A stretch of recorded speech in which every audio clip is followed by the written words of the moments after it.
Buni ham bilmadingmi? Xotining homilador edi va sen bilmadingmi? Albatta, qayerdan bilasan, o'shanda sen o'zining noqonuniy farzanding bilan band eding-ku.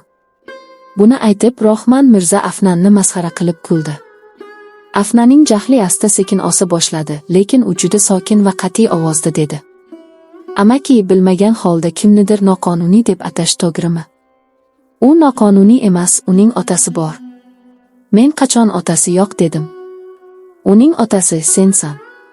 Siz buni unutayotgandirsiz, bu Bangladesh. Bu yerda nikohdan oldin farzandli bo'lish noqonuniy hisoblanadi." Rohman Mirza bu so'zlarni uning og'zidan zo'rga tortib olgandek aytdi. Afnaning jagi qotib qoldi, u baqirib dedi: "Enok, amaki, Enok. Sizning og'zingdan yana bir yomon so'z eshitishni xohlamayman. Rub mening noqonuniy farzandim bo'lishi mumkin emas, u mening katta akamning qizi. Otasi olgan qizga otalik mehrini berish mening aybimmi? U mening noqonuniy farzandim bo'lib qoladimi? Sizning bu buzilgan jiyaningiz o'z aybini yashirish uchun shu gaplarni tarqatgan. Bir marta surishtirib ko'rsangiz, haqiqat nimaligini bilgan bo'lar edingiz." "Voy, Infi, opam, senga nima bo'ldi? Fihan aka, bu yerga kel, Infini ushla." Bu qadar haqorat va xorlikka chiday olmay, Infiya kechadan beri hech narsa yemagan, ertalabdan beri buncha zoriqish va hozir yana bunday tuhmatga chiday olmay boshi aylanib yiqilayotganida uning amakivachchasi Rubayda baqirib uni quchoqlab oldi. Rubaydaning qichqirigi bilan Rohman Mirzaning hushi keldi. Shu paytda Fihan kelib, Infini bagriga olib, xona tomon ketayotganda Afnanga faqat shuni dedi: "Bunday qilmasang ham bo'lardi, Afnan. Sen ko'p narsani bilmaysan. Hammasini bilib, Infini axloqsiz deb ayt. Mening qalb qushim hech qachon axloqsiz bo'la olmaydi. Keyin sen bilan gaplashaman." Afnaning qalbida o'tkir og'riq his qilindi. U hali ham o'z sevgilisini sevadi. U ham ko'zlarining xato qilishini xohlaydi. Haqiqat nimaligini u haqiqatan bilmaydimi? Telbalarcha Fihanning ortidan yugurganida orqasidan Rohman Mirzaning sovuq ovozi uni to'xtatdi. "To'xta. Qayoqqa ketyapsan? Fihanning do'sti bo'lib kelding, yeb-ichib uyingga ket. Sening boshqa gapingni eshitishni xohlamayman. Va ha, mening qizim axloqsiz, makkor, nima bo'lsa ham siz bilan aloqa tugadi. Qizimning yonida ko'rinmang." Va turmay u ketib qoldi. Ortida savol ostida qolgan bir odamni qoldirib, u 5 yil oldin ham javob topmagan, hozir ham topolmaydi. Birma-bir barcha qarindoshlar ketishdi. Ba'zilari, "To'y bo'lmadi, bizni shunchaki tomosha qilishga chaqirishgan" deb aytishdi.